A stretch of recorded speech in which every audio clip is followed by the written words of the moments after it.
ಡಿ.ಕೆ. ಶಿವಕುಮಾರ್ಗೆ ಡಬಲ್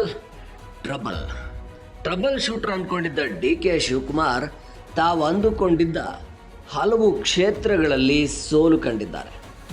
ಮುಂದಿನ ದಿನಗಳಲ್ಲಿ ಮುಖ್ಯಮಂತ್ರಿ ಹುದ್ದೆಗೆ ಆಕಾಂಕ್ಷಿ ಲೋಕಸಭಾ ಚುನಾವಣೆಯ ಗೆಲುವುಗಳನ್ನು ಇಟ್ಕೊಂಡು ತಮ್ಮ ಆಪ್ತರನ್ನು ಗೆಲ್ಲಿಸಿಕೊಂಡು ಲೋಕಸಭೆ ಚುನಾವಣೆಯ ನಂತರ ರಾಜ್ಯದಲ್ಲಿ ಮುಖ್ಯಮಂತ್ರಿ ಸ್ಥಾನಕ್ಕೆ ಬೇಡಿಕೆ ಇಡೋಣ ಅಂದ್ಕೊಂಡಿದ್ದ ಡಿ.ಕೆ. ಶಿವಕುಮಾರ್ಗೆ ಈಗ ಟ್ರಬಲ್ ಎದುರಾಗಿದೆ. ಟ್ರಬಲ್ ಶೂಟರ್ ಅಂದ್ಕೊಂಡಿದ್ದ ಡಿ.ಕೆ. ಶಿವಕುಮಾರ್ ಈಗ ಡಬಲ್ ಟ್ರಬಲ್ನಲ್ಲಿದ್ದಾರೆ.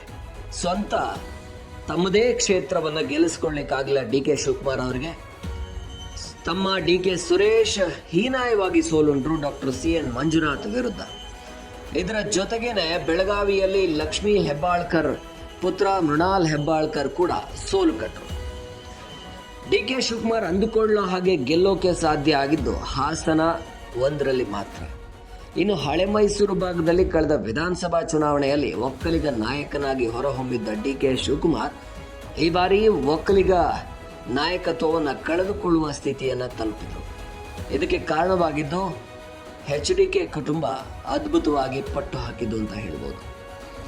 ಒಂದು ಕಡೆ ಚಿಕ್ಕಬಳ್ಳಾಪುರವನ್ನು ಗೆದ್ದುಕೊಂಡು ಮತ್ತೊಂದು ಕಡೆ ತುಮಕೂರನ್ನು ಗೆದ್ದುಕೊಂಡು ಮೈಸೂರು, ಮಂಡ್ಯ ಎಲ್ಲ ಹಳೆ ಮೈಸೂರು ಭಾಗದ ಬೆಂಗಳೂರು ಗ್ರಾಮಾಂತರವನ್ನು ಸೇರಿಕೊಂಡು ಒಕ್ಕಲಿಗ ಪ್ರಾಬಲ್ಯ ಇರುವಲ್ಲೆಲ್ಲ ಬೆಂಗಳೂರು ಉತ್ತರವನ್ನು ಕೂಡ ಗೆದ್ದುಕೊಂಡ ಬಿಜೆಪಿ ಹಾಗೆ ಎನ್.ಡಿ.ಎ ಮೈತ್ರಿಯಲ್ಲಿ ಜೆ.ಡಿ.ಎಸ್ ಶಕ್ತಿ ಬಹಳ ಪ್ರಬಲವಾಗಿತ್ತು. ಇಲ್ಲಿ ಡಿ.ಕೆ. ಶಿವಕುಮಾರ್ ಲೋಕಸಭೆಯಲ್ಲಿ ನರೇಂದ್ರ ಮೋದಿ ಎಚ್.ಡಿ.ಕೆ. ವಿರುದ್ಧ ಗೆಲ್ಲೋಕ್ಕಾಗಲಿಲ್ಲ. ಗೆಲ್ಲಿಸ್ಕೊಳ್ಳೋಕ್ಕೆ ಸಾಧ್ಯ ಆಗಿದ್ದು ಒಂದೇ ಕ್ಷೇತ್ರ, ಅದು ಹಾಸನ ಮಾತ್ರ. ಹಾಗಾಗಿ ಡಿ.ಕೆ. ಶಿವಕುಮಾರ್ ಈಗ ಡಬಲ್ ಟ್ರಬಲ್ ಅಲ್ಲಿದ್ದಾರೆ. ಒಂದು ಕಡೆ ತನ್ನದೇ ಭಾಗದಲ್ಲಿ ಒಕ್ಕಲಿಗ ಮತಗಳನ್ನು ಸೆಳೆದು ಲೋಕಸಭಾ ಕ್ಷೇತ್ರಗಳನ್ನು ಹೆಚ್ಚು ಗೆಲ್ಲಿಸ್ಲಿಕ್ಕೆ ಸಾಧ್ಯ ಆಗಲಿಲ್ಲ. ಗೆಲ್ಲಿಸ್ಕೊಳ್ಳೋದಕ್ಕೆ ಕಾಂಗ್ರೆಸ್ಗೆ ಸಾಧ್ಯ ಆಗಿದ್ದೇನಿದ್ರು ಕೂಡ ಕಲ್ಯಾಣ ಕರ್ನಾಟಕ ಭಾಗದ 5 ಲೋಕಸಭಾ ಕ್ಷೇತ್ರಗಳು.